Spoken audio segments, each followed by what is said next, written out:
शिल्पा की आदतें ठीक नहीं थी। वो ना बोलने से पहले कुछ सोचती और ना ही कुछ करने में। उसकी इस आदत से सभी परेशान रहते। बहन, घर पर मेहमान आए हैं और शक्कर खत्म है, थोड़ी शक्कर दे दो, मैं बाजार जाऊंगी तो ले आऊंगी। अरे शिखा बहन, तुम तो माफी करे, जब देखो तुम्हारे घर में कुछ न कुछ खत्म ही रहता है। अरे शिल्पा, चिल्ला क्यों रही हो? कहा ना घर में मेहमान बैठे हैं, सुन लेंगे। सुन लेंगे तो सुन ले, तुम लोगों की मांगने वाली आदत तो बंद होगी। अच्छा शिल्पा, ना दो शक्कर, लेकिन बात तो अच्छे से करो। एक कटोरी शक्कर के लिए तुमने मेरी बड़ी बेइज्जती कर दी। शिल्पा बड़बड़ाते अंदर चली जाती है तो शिखा भी घर चली जाती है। माँ, क्या हुआ? अरे कुछ नहीं बेटा, पता नहीं कहां कहां से ऐसे पड़ोसी आ जाते हैं, जब देखो तब कुछ न कुछ मांगने के लिए घंटी बजाते हैं। अब घंटी बजे तो दरवाजा ना खोलना। पता नहीं माँ की ये आदत कैसे बदलेगी, किसी को कुछ भी बोल देती है, बोलने से पहले सोचती भी नहीं। शिल्पा की ये आदत दिन ब दिन बढ़ती ही जा रही थी। एक दिन शिल्पा के दरवाजे सब्जी वाला आया। सुनो भैया, मुझे ये भिंडी, टिंडे, लौकी और आलू के साथ 1 किलो प्याज दे दो। जी बहन जी। वो एक एक कर सारा सामान पैक कर देता है। कितने पैसे दूं? 220 रुपए पूरे। अरे इतना महंगा नहीं, हाँ मैं तो सिर्फ 150 दूंगी। नहीं, पैसे तो पूरे लूंगा, नहीं तो सब्जी वापस कर दो। ऐसे कैसे वापस कर दूंगी? मैं तो एक भी सब्जी वापस नहीं करूंगी। और हाँ, रही बात पैसों की, तो लेना है तो 150 ले लो, वरना मेरे मोहल्ले में घुसने तक नहीं दूंगी। हाँ। अरे नहीं बहन, हम लोग गरीब लोग हैं, ऐसा ना करो। पकड़ो ये 150 और दफा हो जाओ। शिल्पा की बेटी अंदर से ये सब देख रही थी।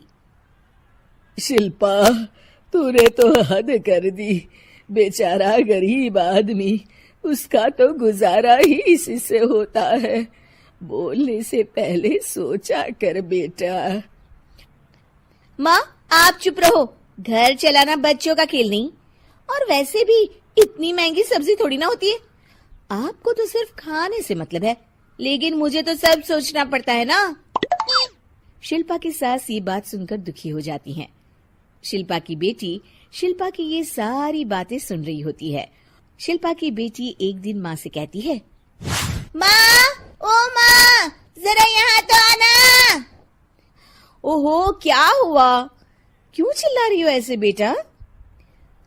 हुआ क्या? ये देखिए मेरी स्कूल की ड्रेस कितनी गंदी हो गई है, इसे कौन धोएगा? लेकिन ये तो साफ है बेटा, मैंने अपने हाथ से खुद साफ किया है। माँ, ये ड्रेस इतनी गंदी है कि मैं इसे पहन ही नहीं सकती। चलो, मुझे बाजार से नई दिलाओ। शिल्पा दुखी हो जाती है और वहां से चली जाती है कि तभी सामने उसकी सास मिल जाती है। शिल्पा, अरे ओ शिल्पा, ये क्या सब्जी बनाई है? ऐसे भी कोई सब्जी बनाता है? शिल्पा सास की इस हरकत से सख्ते में आ जाती है। अरे माँ को तो मैं जो बना दूं उन्हें वो पसंद आ जाता था, फिर आज वो ऐसा व्यवहार क्यों कर रही हैं? शिल्पा कुछ समझ पाती कि थोड़ी ही देर में उसका पति आ जाता है। अरे शिल्पा, ये क्या है?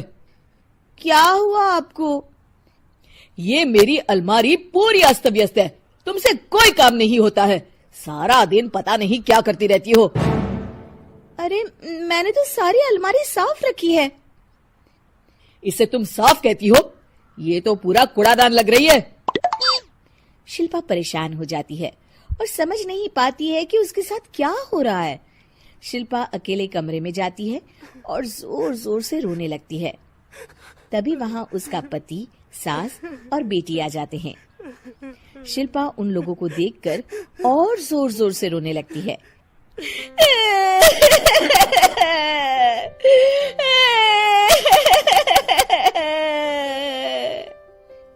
कि तभी उसकी सास उससे कहती है, क्या हुआ? यहाँ बैठकर रोती रहोगी या फिर खाने को भी कुछ बनाओगी? माँ, पहले आप बताएं, आप लोगों को क्या हुआ है जो मुझसे ऐसा व्यवहार कर रहे हैं? वही हुआ है जो तुम्हें रोज होता है। मैं समझी नहीं। माँ, आज घर वालों ने आपसे बुरा व्यवहार किया तो आपको कितना बुरा लगा ना? हाँ, मुझे बहुत बुरा लगा। मुझे अच्छा नहीं लगता कोई मुझसे इस तरह से बात करे। सही कहा शिल्पा, जो चीज तुम्हें खुद के लिए अच्छी नहीं लगती वो तुम्हें दूसरों के साथ भी तो नहीं करनी चाहिए। बेटा, हम तुम्हारे अपने हैं, फिर भी तुम्हें अपनों की बात का बुरा लगा। लेकिन सोचो, जिन बाहर के लोगों से तुम ऐसा व्यवहार करती हो उन्हें कैसा लगता होगा। हाँ माँ, आप सच कह रही हैं। मैं आप लोगों से माफी मांगती हूँ। मुझे कड़वा नहीं बोलना चाहिए। मैं समझ गई, मैं आपकी हूँ इसलिए आप लोगों ने मुझे सुधरने का वक्त दिया और मेरा साथ दिया। लेकिन जिन बाहर के लोगों से मैं बुरा व्यवहार करती आई, वो लोग मेरे कड़वे बोल से कितने दुखी होते होंगे। मैं वादा करती हूँ, आज से ऐसा व्यवहार किसी के साथ नहीं करूंगी। सीख, हमें दूसरों के साथ वैसा ही व्यवहार करना चाहिए जो हम खुद के लिए अपेक्षा करते हैं।